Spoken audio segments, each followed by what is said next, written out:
আজকে 25/12/2025 রোজ বৃহস্পতিবার বাংলাদেশ জাতীয়তাবাদী দল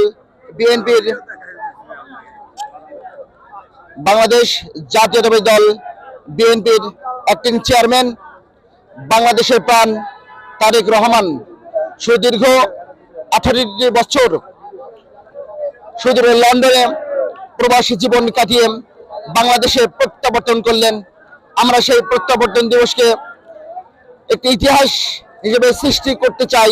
সেই লক্ষ্যে নাটোর জেলা ছাত্রদল এবং নাটোর 1 তথা লালপুর বাগদিপাড়ার ধানেশীষে কান্দারি ব্যারিস্টার ফারজানা সাহেবের প্রতিলাভের পক্ষ থেকে দেশনায়ক জনাব তারেক রহমানকে ফুলেল শুভেচ্ছা জানানোর মাধ্যমে অভ্যর্থনা দিলাম এবং বাংলাদেশ নয় গোটা এশিয়া মহাদেশের মধ্যে একটি রেকর্ড স্থাপন হলো।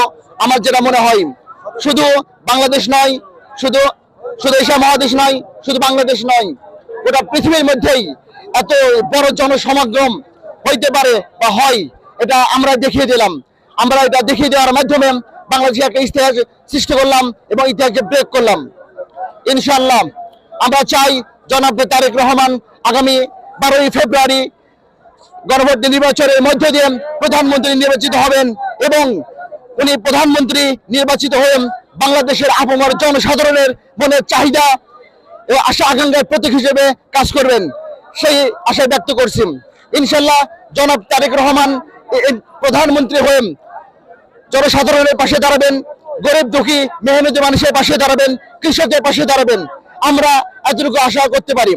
ইনশাআল্লাহ আমরা এতটুকু আশা করি জনাব তারেক রহমান প্রধানমন্ত্রী হওয়ার মধ্য দিয়ে বাংলাদেশের আপামর জনতার স্বপ্ন পূরণ হবে, দুঃশাসনের স্বৈরাচারের শক্তির অবসান ঘটিয়ে বাংলাদেশকে উন্নতির সর্বশিখরে পৌঁছে নেবেন।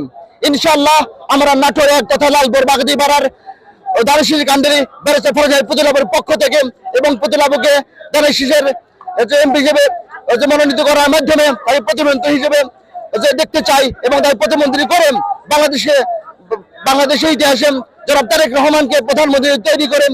ইনশাআল্লাহ বাংলাদেশে একটি মাইল ফলক স্থাপন করব। সর্বোপরি জনাব তারেক রহমান দীর্ঘজীবী কামনা করছি এবং ম্যাডাম খালেদা জিয়ার দীর্ঘজীবী কামনা করছি। শহীদ জিয়া অমর হোক, খালেদা জিয়া জিন্দাবাদ, তারেক রহমান জিন্দাবাদ, বাংলাদেশের জাতীয়তাবাদী দল ছাত্রদল জিন্দাবাদ।